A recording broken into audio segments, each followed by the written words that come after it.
are writing an equation, you are describing a relationship or a pattern between x and y.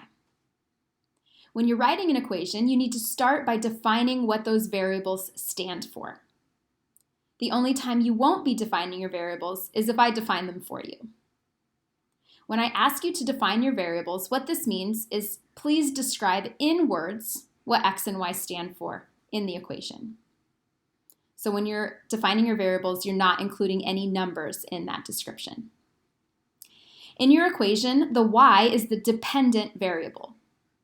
It's the variable that depends on the other variable, x. When you're trying to figure out what y is, think about what the situation is describing. That will be your y. The other variable, x, is the independent variable.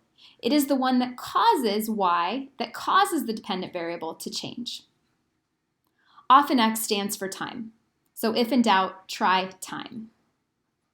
This little template here might help you. So the dependent variable depends on the independent variable. So the dependent variable, y, depends on x. So filling in that little template may help you figure out what x and y are. Let's go ahead and look at a situation. Sandra has 14 books. She buys 2 books each day. So this is an equation I may ask you to write. I'm not asking you to here, but let's just go ahead and write that equation. Sandra has 14 books. She buys 2 books each day, so 14 plus 2x. Now, in addition to writing this equation, I would ask you to tell me what do x and y stand for in this equation. So y, my dependent variable, is what the situation is describing. What's the situation describing? It's describing how many books Sandra has. So I'm just going to write number of books. So what does the number of books depend on? The number of books depends on how many days have passed. I like to write this as time, parentheses, unit, days. But you could also just write days. I don't want you to just write time, that's too general. So if you're just going to write one word, go ahead and write days.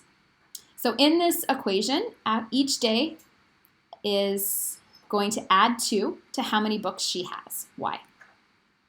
Let's look at another situation. Ben has $4. He makes $10 an hour babysitting. So I don't ask you to here, but I'm just going to go ahead and write the equation off to the side. Sometimes it helps to actually write the equation first and then define the variables. So he has $4 and he makes $10 an hour babysitting. Okay, so my y. My y is what the situation is describing. What is this describing? It's describing something about Ben. It's describing how much money he has. So you could write wealth. I'm going to write money, and then my unit is dollars. You could write how much money Ben has. So y tells me how much money Ben has, and how much money he has depends on x, where x is hours babysitting. So each hour that Ben babysits, he makes $4. So it is the variable that causes y to change. What causes y to change? Ben babysitting for an hour. Okay, next, last example. Hillary has $500. Again, you don't have to be writing the equation, but I think it's helpful to write the equation before defining. Hillary has $500. She buys sweaters for $25 each. So this is actually going to be a negative rate of change. From her $500, she's subtracting $25 each time she buys a sweater. Okay, so my y. What does the situation describe? Think about it.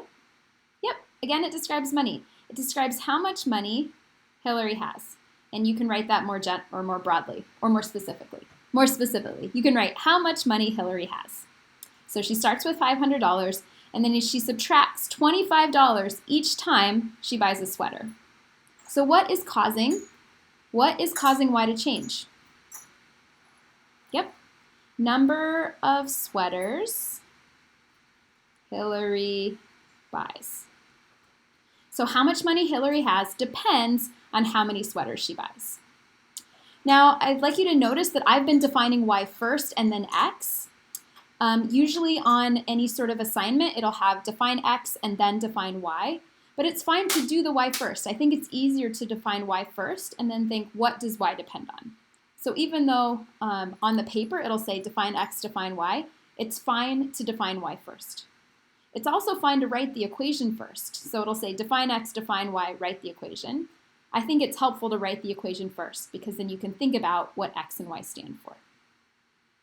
Finally, one really common mistake students make is instead of defining x and y, they think that they're supposed to be describing the start value and rate of change.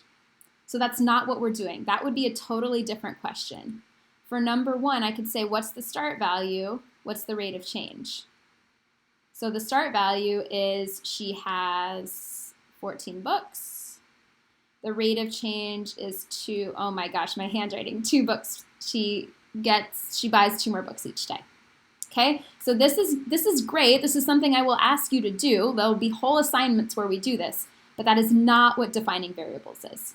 Defining variables doesn't include a number. It has nothing to do with start value and rate of change. It's describing in words what do x and y stand for in the equation.